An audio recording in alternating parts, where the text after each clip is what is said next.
বিএনপির মহাসচিব মির্জা ফখরুল ইসলাম আলমগীর বলেছেন, জামায়াতের সঙ্গে আমেরিকার গোপন আঁতাত হয়েছে।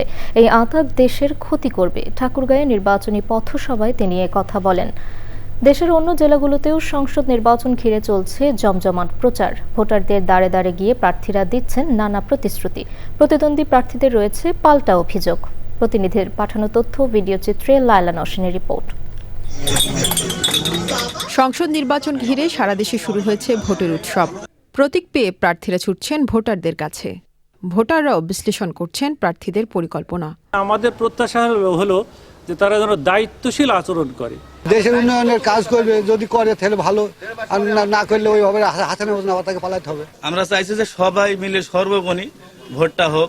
মেহেরপুরে বিএনপির প্রার্থী মাসুদ অরুণ, জামায়াতের প্রার্থী মাওলানা তাজউদ্দিন খান সহ প্রার্থীরা প্রচার চালিয়েছেন। নিশ্চিতভাবে মানুষ ধানের শীষের পক্ষেই থাকবে। মেহেরপুরে এক আসনে আমরা বিজয় লাভ করব ইনশাআল্লাহ। ঠাকুরগাঁয়ে নির্বাচনী পথসভায় যোগ দেন বিএনপি মহাসচিব ও ঠাকুরগাঁও 1 আসনের প্রার্থী মির্জা ফখরুল ইসলাম আলমগীর। এ সময় যুক্তরাষ্ট্রের সঙ্গে জামায়াতের আঁতাতের অভিযোগ এনে সমালোচনা করেন তিনি। তিনি বলতেছেন যে জামাতের সঙ্গে আমেরিকার একটা গোপন আঁতাত হয়েছে। এই আঁতাতটা বাংলাদেশের জন্য ভালো নয়, এটা বাংলাদেশ ক্ষতি করবে।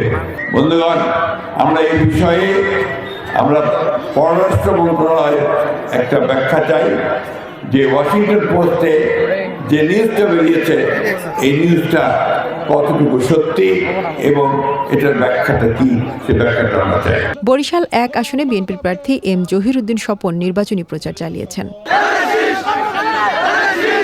নোয়াখালী 1 আসনে বিএনপির প্রার্থী ব্যারিস্টার এম মাহবুব উদ্দিন খোকনের নির্বাচনী জনসভা অনুষ্ঠিত হয়েছে।